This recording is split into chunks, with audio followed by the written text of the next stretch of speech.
04:17 a.m., Lake Murray, South Carolina. A fish camp dock. DEA agents yanked 4 bait coolers off the wall. False backs. Behind them, a sealed room. 38 kilos of fentanyl pills. A pill press. 11 rifles. Cash in a chest freezer. 9 arrested inside. 2 more fleeing by boat, intercepted on the water by State Marine Patrol. The building had been there for 40 years. Plywood siding. A faded catfish painted on the roof. Live bait sold out front. Friday fish fries for retirees and bass fishermen. An ordinary Midlands landmark. Underneath, a distribution hub that had been pressing and moving counterfeit fentanyl pills into Georgia, North Carolina, and Tennessee for 18 months. The coolers never held bait. They covered the sound of a press running 6 nights a week. It came down to observation. Warm air on a cold spring morning. One federal agent walking the dock before dawn noticed what any fisherman would have caught. The bait coolers were running wrong. Too loud. No meltwater. Wrong temperature. That single wrong detail triggered 61 days of surveillance and exposed a network built to look so ordinary it had been invisible. 3 weeks before the raid. June 11th, 2026. Lexington Medical Center Emergency Department. A 23-year-old woman arrived by ambulance. Unresponsive. Respiratory depression. Pinpoint pupils. Her boyfriend told the intake nurse she'd taken what she thought was oxycodone. 2 pills. Blue tablets, stamped M30. She'd bought them from someone at a gas station off Highway 378. $50. The ER team administered naloxone. 3 doses. Her breathing stabilized. She woke up combative, confused. 30 minutes later, she crashed again. Respiratory arrest. The fentanyl concentration in the counterfeit pills was so high that the naloxone couldn't keep pace. She died at 02:41 a.m. Cause of death, acute fentanyl toxicity. The medical examiner recovered 1 partial tablet from her stomach contents during autopsy. Blue. Stamped M30. Sent to the state lab for analysis. The lab report came back June 18th. The tablet contained fentanyl, xylazine, and a binding agent. No oxycodone. Fentanyl concentration, 4.2 milligrams per tablet. A lethal dose for most adults is 2 milligrams. That tablet came from the fish camp. The stamp matched. The binding agent matched. The concentration matched 37 other overdose cases logged across South Carolina, Georgia, and North Carolina between January and June 2026. 14 of those cases were fatal. Her name was Kayla Broom. She worked as a veterinary assistant in West Columbia. No prior drug arrests. No criminal record. She'd injured her back moving kennels at work. Her insurance wouldn't cover physical therapy. A coworker told her someone sold pills at the Pump and Go on Sunset Boulevard. Cheaper than a doctor visit. No questions. She bought 6 tablets. Used 2. The other 4 were recovered from her apartment by Lexington County investigators. All 4 tested positive for fentanyl. All 4 came from the same batch processed at Catfish Cove during the first week of June. Her mother, Linda Broom, age 51, gave a victim impact statement at Darren Moss's sentencing hearing in late July. She stood at the podium for 47 seconds. She didn't cry. She said Kayla thought she was taking medicine. She said the people who made those pills killed her daughter as surely as if they'd pulled a trigger. She said 22 years wasn't enough. The judge didn't disagree. But the sentencing guidelines were what they were. Moss got 22 years.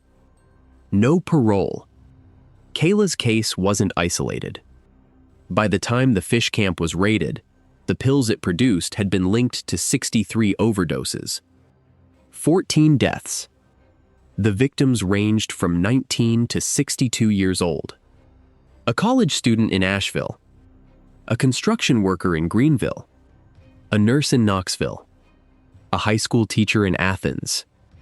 Most of them thought they were taking prescription medication. None of them knew they were ingesting fentanyl pressed in a hidden room behind a bait shop. The pills looked perfect. Professional. Pharmaceutical-grade stamping. The right color. The right size. Even the scoring down the middle matched real oxycodone tablets. That was intentional. The press recovered from the fish camp was a commercial-grade machine, the kind used by legitimate pharmaceutical manufacturers. It cost $42,000. It produced pills indistinguishable from the real thing. That level of quality made the counterfeits more dangerous. People trusted them. A sloppy counterfeit might make someone hesitate. A perfect one didn't. April 12, 2026. Interstate 20 corridor. Richland County. 11:23 p.m. Deputy Marcus Treadwell pulled over a pickup truck for a dead left taillight. Routine traffic stop. The driver handed over a license. Wade Purnell, 41 years old. Address in Chapin, just off the lake. Treadwell ran the plates. Clean. Ran the name. No warrants. But something felt off. Purnell kept glancing at the passenger seat. Hands tight on the wheel even though the truck was in park. Treadwell asked permission to search. Purnell refused. That was his right. But the nervousness gave Treadwell cause to call in a K-9 unit. 40 minutes later, the dog alerted on the passenger side. Under the seat, one vacuum-sealed brick. 700 grams. Pressed pills. Fentanyl-laced counterfeits, stamped to look like oxycodone. Street value, approximately $14,000. Purnell was arrested on possession with intent to distribute. But what caught the deputy's attention during the booking inventory wasn't the drugs. It was the key ring. 7 keys. All identical blanks except one. All labeled with masking tape and marker. Front, side, dock, storage, back, cooler, office. 7 keys. Treadwell had driven past the fish camp where Purnell worked dozens of times. The place had 4 doors. Maybe 5 if you counted the storage shed. Why 7 keys for a 4-door building? Treadwell flagged the inconsistency in his report. The brick and the key ring went into evidence. Purnell posted bail 3 days later, $10,000 cash, paid by a bonding company out of Columbia. He walked. But the keys stayed with the Richland County Sheriff's Office. And the deputy's note made it into a DEA task force briefing 2 weeks later. That note would become the seed of a federal case that wouldn't close until early August 2026.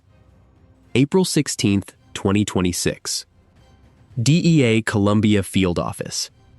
Conference Room 3. Special Agent Joel Hartley stood at the whiteboard. 12 people in the room.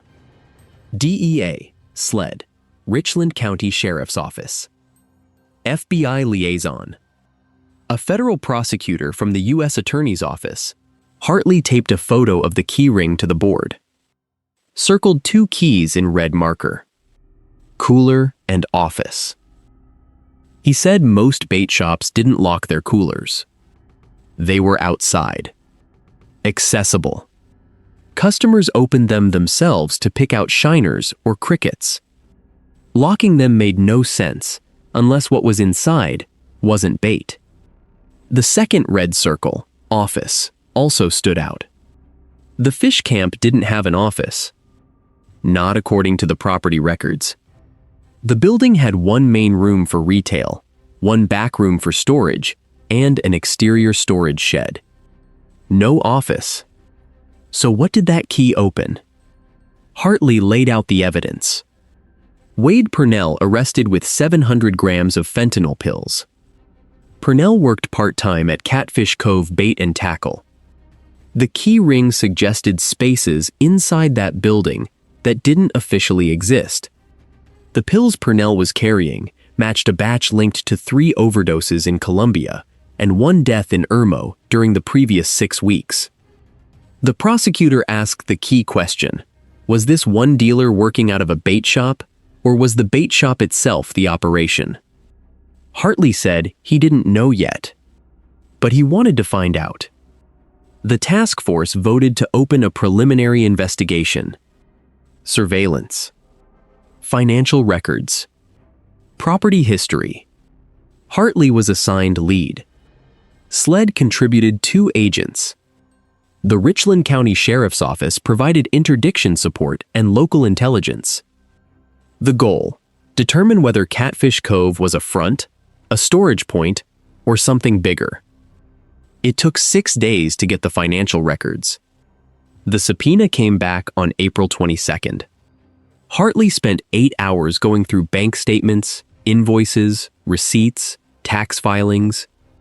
The fish camp's revenue looked normal: $4,000 to $6,000 a month, consistent with a small bait and tackle shop. Most transactions were cash. Some credit card sales. Utilities matched a building that size. Supplier invoices for live bait came from a distributor in Newberry. Everything checked out, except one line item: a monthly wire transfer to a freight logistics company in Greenville. The amount varied between $800 and $1,200. The invoices described the service as delivery and transport. Hartley called the logistics company, spoke to the dispatcher, asked what they were hauling for Catfish Cove. The dispatcher said bait shipments, live bait and frozen cut bait. Weekly runs to fishing supply stores in North Carolina, Georgia, and Tennessee.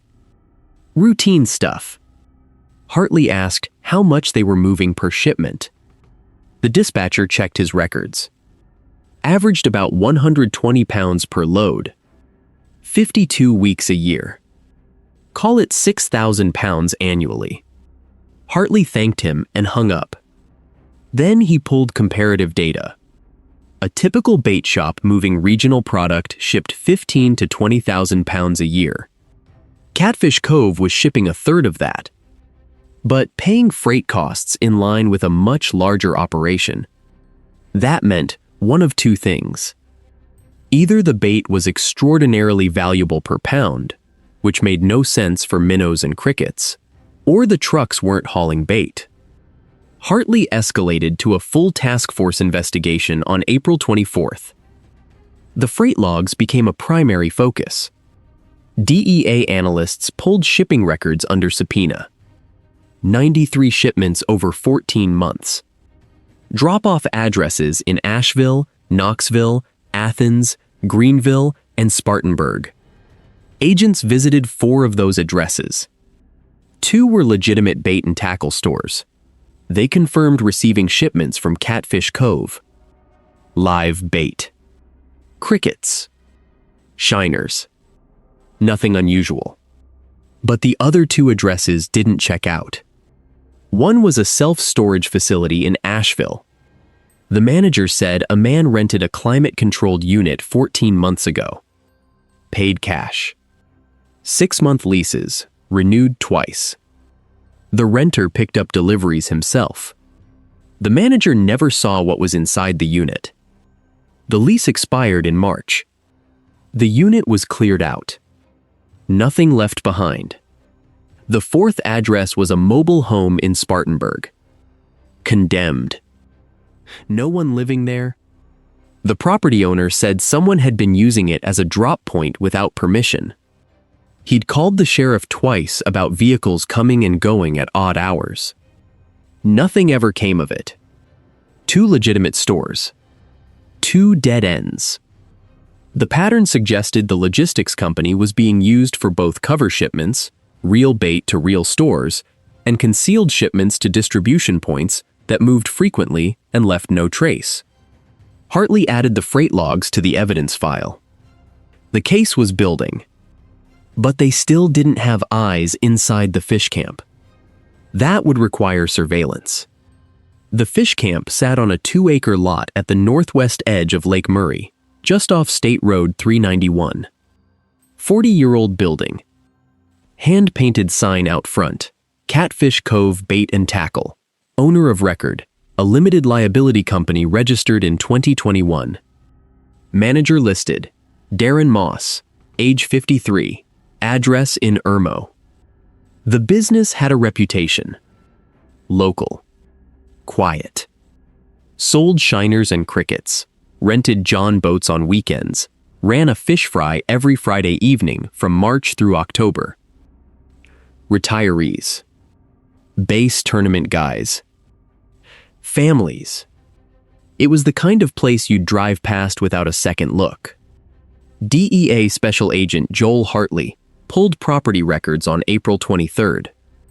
The LLC had purchased the fish camp in October 2024 for $82,000 cash. No mortgage. Prior to that, the business had been family-owned for 36 years. The new ownership had made renovations. Permitted work, electrical upgrades, new cooler units, dock repairs. Nothing unusual. Contractors hired locally. Inspections passed. But Hartley noticed one detail in the permit filings. The electrical upgrade specified 4 new 220-volt circuits. Commercial bait coolers typically ran on 110. 220 voltage meant heavier equipment, the kind you'd use for refrigeration or for machinery that ran hot. Industrial pill presses ran on 220. So did commercial powder mixers. The electrical work had been completed in December 2024, 2 months after the LLC purchased the property. The timing lined up. May 3, 2026. 5:07 a.m. The fish camp dock. DEA Special Agent Carla Vinson walked the property on foot. Pre-surveillance reconnaissance. The sun hadn't cleared the tree line yet. Temperature, 48 degrees Fahrenheit.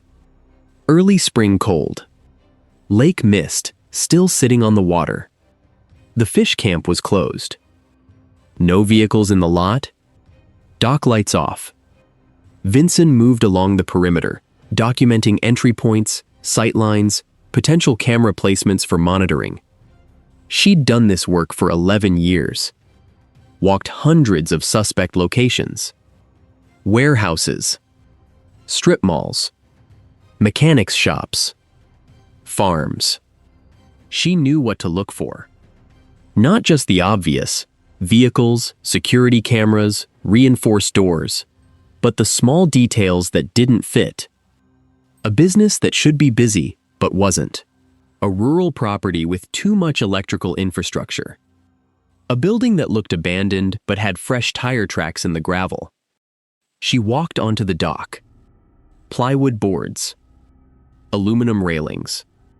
4 commercial bait coolers bolted to the back wall of the main building, just under the overhang. Standard setup. The kind every bait shop on the lake had. But the coolers were running.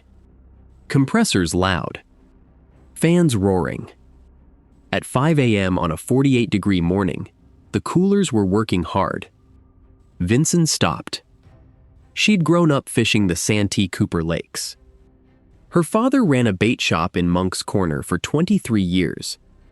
She'd spent her childhood cleaning coolers, restocking crickets, weighing out shiners for tournament fishermen.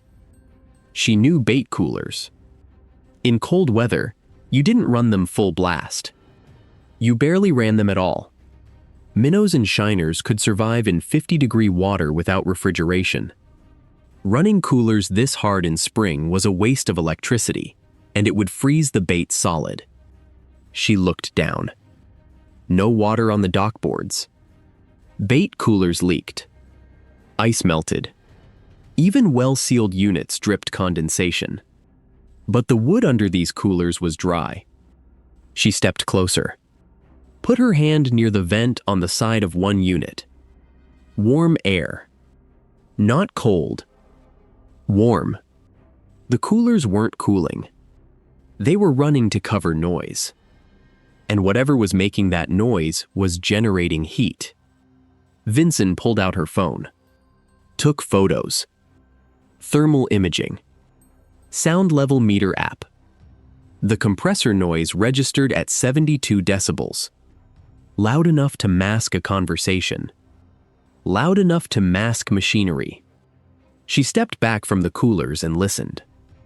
Underneath the compressor roar, there was another sound. Rhythmic. Mechanical. A thumping pattern. Every 2 seconds. Consistent. A pill press. She'd heard that sound before. A raid in Charleston 3 years earlier. A makeshift lab in a storage unit. The press ran at 120 cycles per minute. 2 per second. The same rhythm she was hearing now. Vincent returned to her vehicle and filed an incident report. By noon that same day, the task force had a strategy session. By May 6th, a federal magistrate signed a surveillance warrant. By May 8th, a pole-mounted camera was installed on a utility line 300 feet from the fish camp, aimed at the front lot and dock. The camera ran for 61 days. What it recorded would become the backbone of a 32-count federal indictment. The surveillance showed a pattern. The fish camp opened to the public Tuesday through Saturday, 9 a.m. to 6 p.m. Legitimate customers came and went. Bait sales. Boat rentals. The Friday fish fry drew 30 to 40 people most weeks. Everything looked normal. But 3 nights a week, Tuesday, Thursday, and Saturday, the pattern changed. Between 10 p.m. and 4 a.m., vehicles arrived. Not customers. Work vehicles. Pickup trucks. Cargo vans. They parked behind the building, out of sight from the road. People unloaded plastic totes and heavy duffel bags, carried them inside, stayed between 2 and 4 hours, left with the same containers, visibly lighter. The camera logged every entry and exit. Timestamps. License plates. Vehicle descriptions. Over 61 days, the task force identified 19 different vehicles, making repeat visits during the late-night windows. One vehicle stood out.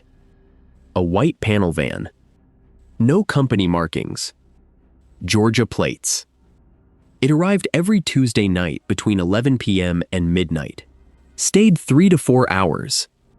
Always the same driver. Male. Late 30s. Ball cap. He backed the van up to the rear door of the fish camp. Unloaded 2 large duffel bags. Carried them inside. Left with the same bags 3 hours later. The van's plates came back registered to a heating and cooling company in Marietta, Georgia. DEA agents ran the company. Legitimate business. 23 employees. The van had been reported stolen 8 months earlier. Never recovered. The company owner said he'd written it off. Insurance paid out. He had no idea it was still on the road. A stolen van making weekly runs to a bait shop in the middle of the night.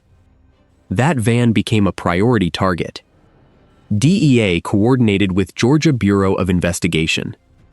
On May 29th, GBI units staged along Interstate 75 northbound, waiting for the van to return to Georgia after its Tuesday night run.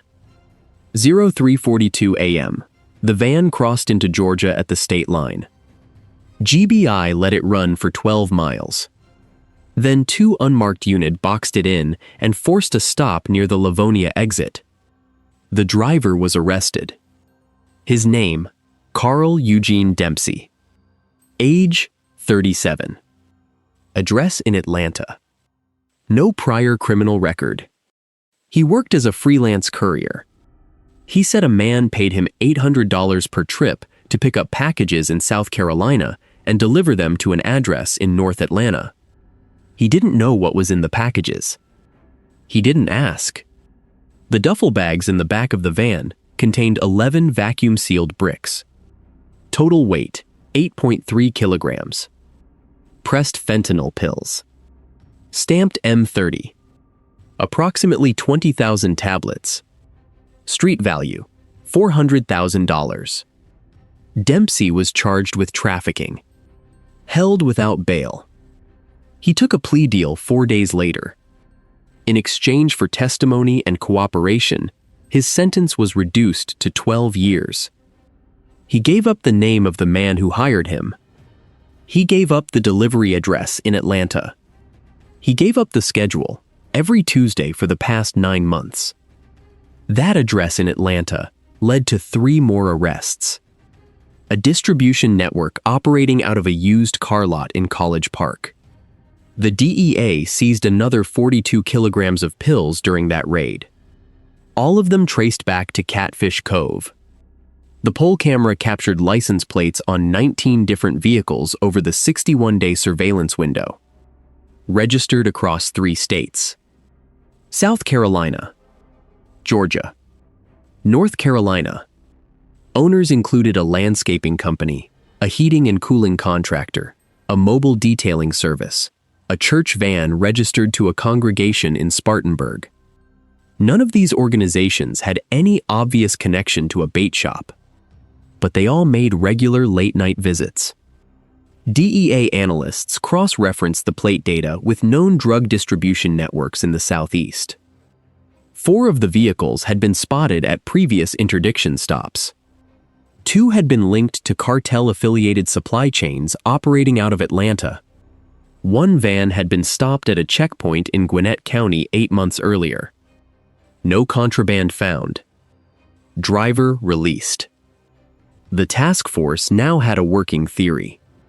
The fish camp wasn't just a front. It was a regional node. Raw fentanyl came in from a supplier, likely Atlanta or Charlotte. The pill press turned it into counterfeit prescription tablets. The product moved out in shipments disguised as bait deliveries and in personal vehicles operated by a network of contractors who looked like ordinary tradespeople. The beauty of the setup was its invisibility. A heating and cooling van parked behind a bait shop at midnight could be a service call. A landscaping truck picking up supplies before dawn? Plausible. The fish camp gave every vehicle a legitimate reason to be there. But Hartley and Vinson wanted more than surveillance footage. They wanted someone inside. On May 22nd, an undercover SLED agent applied for a part-time job at Catfish Cove. Cover story: recent move to the area, looking for weekend work, experienced with boats. Darren Moss, the manager, hired him on the spot. Cash under the table. $15 an hour. No paperwork. The undercover worked 3 weekend shifts. Sold bait. Cleaned the dock. Restocked inventory. Moss and the other employees treated him like any seasonal hire. Friendly. No suspicion. But he never saw the back room. The door behind the counter, the one that led to the storage area and the coolers, stayed locked. Moss kept the key on his belt. On the undercover's first shift, a Saturday, he counted 11 customers. Most bought crickets or shiners. 2 rented John boats. 1 guy bought a carton of night crawlers and asked about the Friday fish fry. Moss said it started at 5 p.m., all you can eat. $12. Catfish, hush puppies, slaw, sweet tea. The undercover asked Moss how long he'd been running the place. Moss said 2 years. Said he'd worked in commercial refrigeration before this. Decided he wanted something quieter. Bought the fish camp with a partner. Been at it ever since. Moss didn't mention the partner's name. The undercover didn't push. He just listened. Took mental notes. Reported back. On the undercover's second shift, a Sunday, he noticed something. The cash register tape showed 32 transactions that day. Bait sales. Boat rentals. But when he helped Moss count the drawer at closing, there was an extra $400 in 20s that hadn't been rung up. Moss pulled it out, rubber-banded it, put it in his pocket. Didn't say a word. The undercover asked if he should log that in the book. Moss said no. Said it was a separate account. Personal expenses. The undercover nodded. Didn't ask again. $400 cash off the books on a slow Sunday. Multiply that across a week. A month. That was how the operation stayed hidden. The legitimate revenue went through the books. The drug money moved as cash. No trail. On the undercover's third shift, a Friday evening during the fish fry, he asked Moss if he needed help cleaning the coolers. Moss said no. Said he handled that himself. Didn't want anyone messing with the equipment. Liability issue. The undercover reported back. The task force made the call. They had enough for a warrant. Attempting deeper infiltration risked blowing the case. It was time to move. June 18, 2026. Federal Courthouse.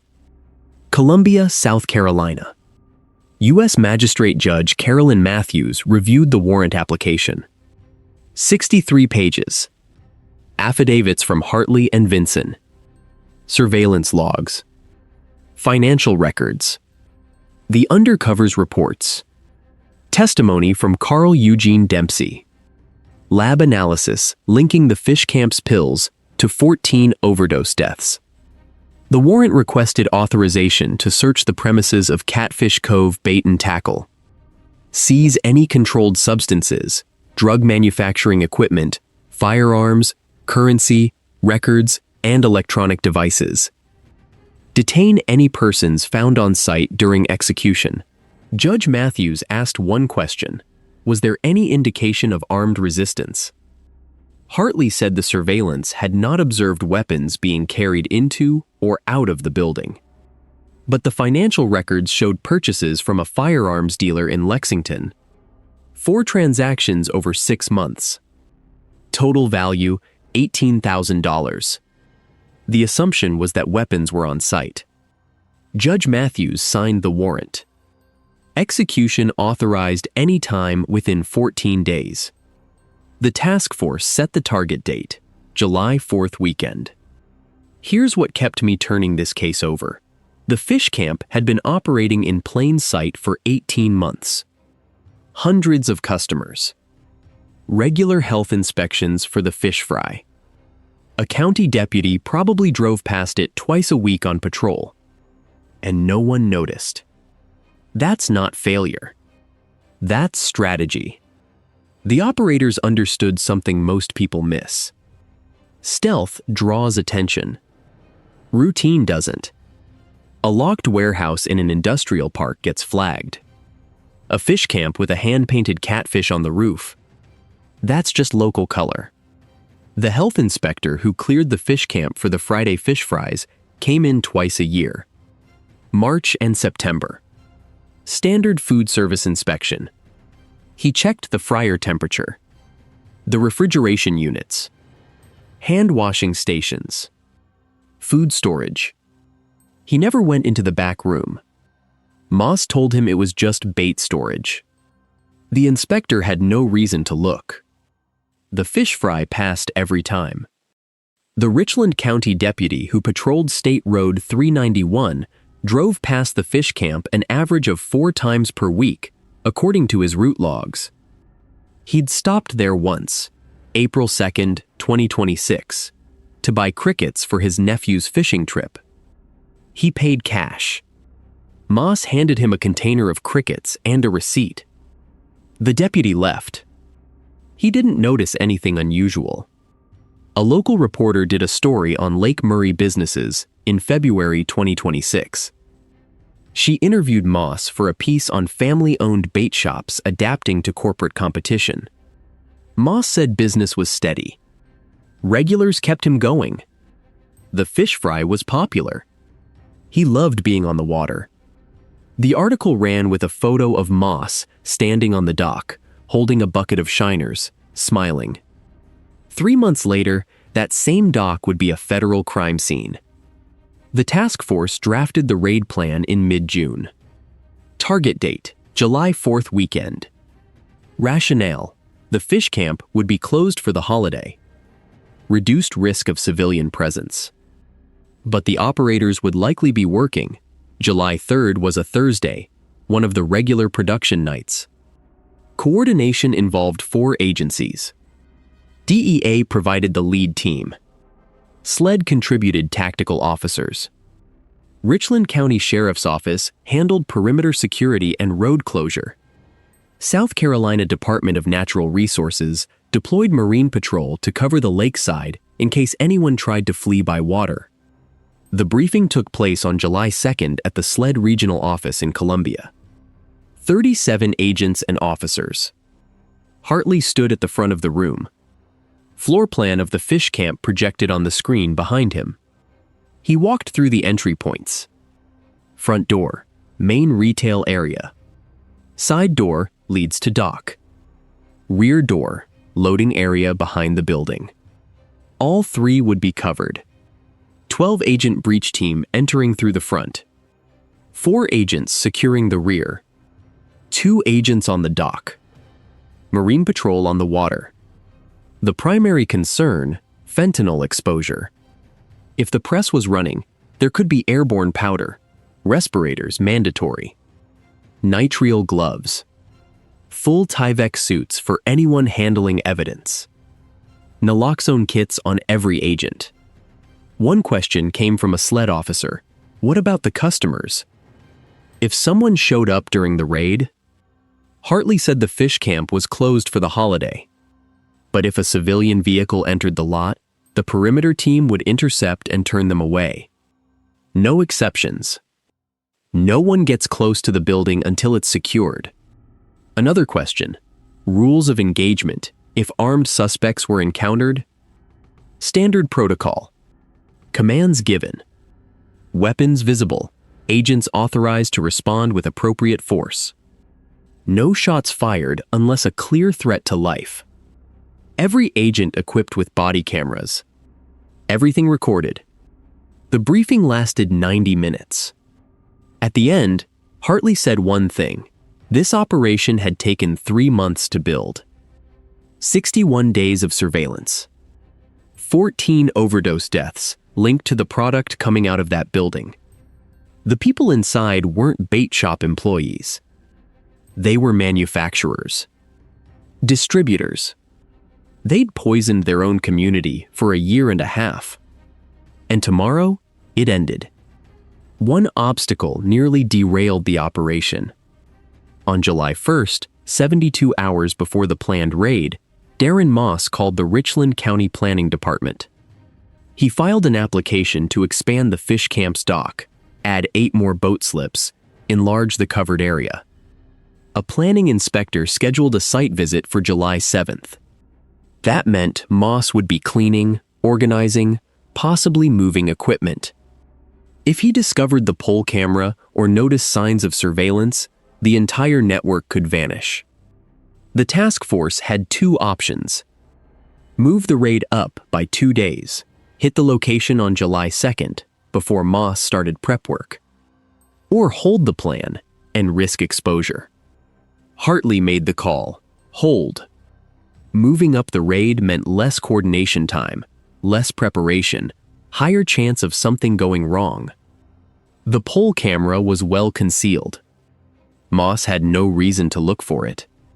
The risk was manageable. It was the right decision. But barely. On July 3rd, Moss spent 4 hours power washing the dock and inspecting the exterior lights. He walked within 10 feet of the utility pole. Never looked up. 400 hours. July 4th, 2026. The DEA breach team staged at a boat ramp 2 miles south of Catfish Cove. SLED tactical units positioned at 3 points along State Road 391. Richland County deputies closed the road a quarter-mile in both directions. Official reason: holiday traffic control. DNR Marine Patrol launched 2 boats and idled 300 yards offshore, running lights off. The pole camera showed no activity at the fish camp. No vehicles. No lights. But thermal imaging from a helicopter flyover 20 minutes earlier detected heat signatures inside the main building. At least 4 people. Possibly 6. 0412. The breach team moved in. 2 vehicles. No sirens. Headlights off. They rolled into the lot and stopped 20 feet from the front door. Agents deployed. 12 operators. Ballistic shields. Respirators. 1 agent carried a hydraulic ram. Federal warrant authorizing search and seizure. Announcement protocol: knock and identify. If no response within 30 seconds, force entry. The lead agent knocked. Shouted identification. Federal agents: "We have a warrant. Open the door." No response. No movement inside. At 0417, the ram hit the door. 2 strikes. The frame splintered. The door gave. Agents flooded in. Federal agents. Hands up. Set, get on the ground. Inside, 6 people. 4 men, 2 women. Ages 28 to 54. All sitting in the back room behind the retail counter. No weapons visible. No resistance. They complied immediately. Hands up. On the floor. Face down. The room was small. 12 feet by 20. 4 commercial bait coolers against the back wall. A workbench. Shelving stacked with plastic totes. A folding table with a digital scale, empty gel capsules, and a pneumatic pill press, still warm. 1 agent approached the bait coolers. Pulled the front panel off the first unit. False back.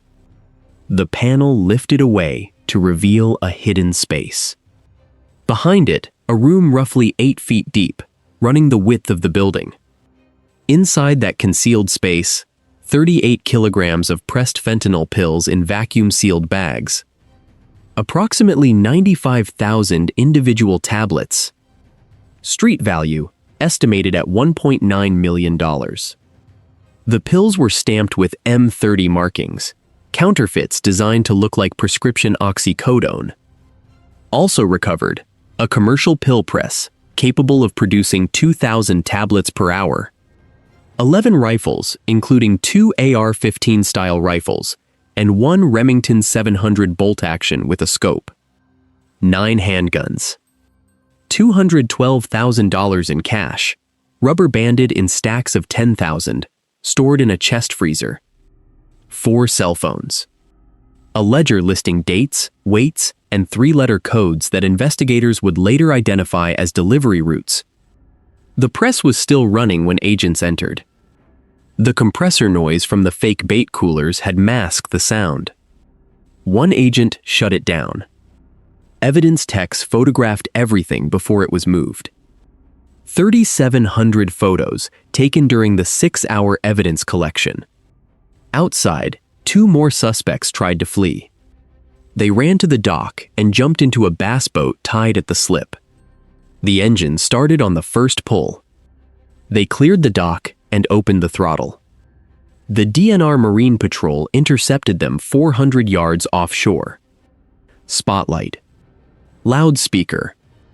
Cut your engine. Federal agents. You are surrounded. The boat stopped. Both suspects surrendered. One of them was Wade Purnell, the man whose keyring had started the entire investigation 3 months earlier. He'd posted bail in April. He'd gone right back to work. Total arrested, 11. All transported to the Richland County Detention Center by 0645. The fish camp was shut down. Crime scene tape across the lot. DEA evidence teams spent 9 hours cataloging and removing materials. By late afternoon on July 4th, the site was empty. The plywood building sat quiet. The hand-painted catfish still visible on the roof. An American flag hung from the front porch. The irony wasn't lost on anyone. July 7th, 2026. Richland County Detention Center. Interview Room 2. DEA Special Agent Joel Hartley sat across from Darren Moss. Moss had been in custody for 3 days. No sleep. No bail. His attorney sat beside him.